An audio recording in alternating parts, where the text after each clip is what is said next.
কম বয়সে কষ্ট করে বেশি বয়সে কেষ্ট পান 4টি রাশি।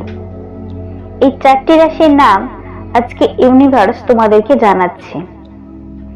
4টি রাশি রয়েছে যারা কম বয়সে সফলতা পান না, উপরন্তু বয়স একটু বাড়লে তাদের ভাগ্য খুলে যায়। আজকে সেটাই ইউনিভার্স তোমাদেরকে জানাবে। সব মানুষ একই বয়সে সফলতা পান না। কেউ স্কুল কলেজের গণ্ডি পেরোতে না পেরোতেই ভালো চাকরি পেয়ে যান। অনেকে আবার প্রচুর পরিশ্রমের পরেও সফলতার স্বাদ পান না। রাতের পর রাত জেগে পড়াশোনা করার পরও চাকরির পরীক্ষায় উত্তীর্ণ হন না।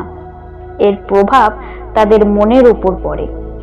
কিন্তু শাস্ত্র বলছে এতে ভেঙে পড়ার কোনো কারণ নেই, বরং ধৈর্য ধরে ভাগ্যের উপর বিশ্বাস রেখে চেষ্টা চালিয়ে গেলেই ভালো ফল মিলবে। কারণ রাশিচক্রের 4টি রাশি রয়েছে যারা কম বয়সে সফলতা পান না, উপরন্তু বয়স একটু বাড়লে যাদের ভাগ্য খুলে যায়। জেনে নেওয়া যাক প্রথম রাশির নাম। তুলা রাশি। তুলা রাশির জাতক জাতিকাদের ছোট থেকেই প্রচুর পরিশ্রম করতে হয়। যে কোনো ক্ষেত্রে তারা অন্যদের তুলনায় বেশি পরিশ্রম করার পর ফল পান না। পড়াশোনা শেষ করার পরও চাকরি পাওয়ার জন্য তাদের নানা কাঠখড় পোড়াতে হয়, কিন্তু তাতেও বিশেষ লাভ হয় না। তবে বয়স 30-এর কোঠা পেরোলে তাদের আর কোনো চিন্তা থাকে না। সফলতা নিজে হেঁটে তাদের কাছে আসে। এবারে বৃশ্চিক রাশি। রাশিচক্রের 8ম রাশি বৃশ্চিকের জীবনে পরিশ্রমের অন্ত থাকে না।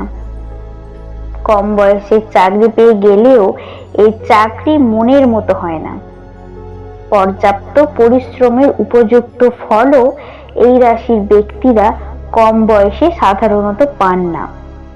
নানা সংঘর্ষ, ঘাত প্রতিঘাত পেরোনোর পর এরা সফলতার সুখ অর্জন করেন। শাস্ত্র মতে এই রাশির ব্যক্তিরা 50-এর পর সাফল্য অর্জন করে। এদের অবসরপ্রাপ্ত জীবন অত্যন্ত সুখে কাটে। এবার মকর রাশি। কঠোর পরিশ্রমের পরও মকর রাশির জাতক জাতিকারা কম বয়সে সফলতা পান না, কিন্তু হার না মেনে এরা যদি লড়ে চলেন তাহলে একটা বয়সের পর জীবন এদের দিকে মুখ তুলে চায়। জীবনে আসা সুখের জোয়ার ভাগ্য বদলে যায় এক লহমায়। বয়স বাড়ার সঙ্গে সঙ্গে এদের ভাগ্যোন্নতি হয়, অর্থ কষ্ট দূর হয়, পরিবারের সঙ্গে সম্পর্ক মধুর হতে শুরু করে।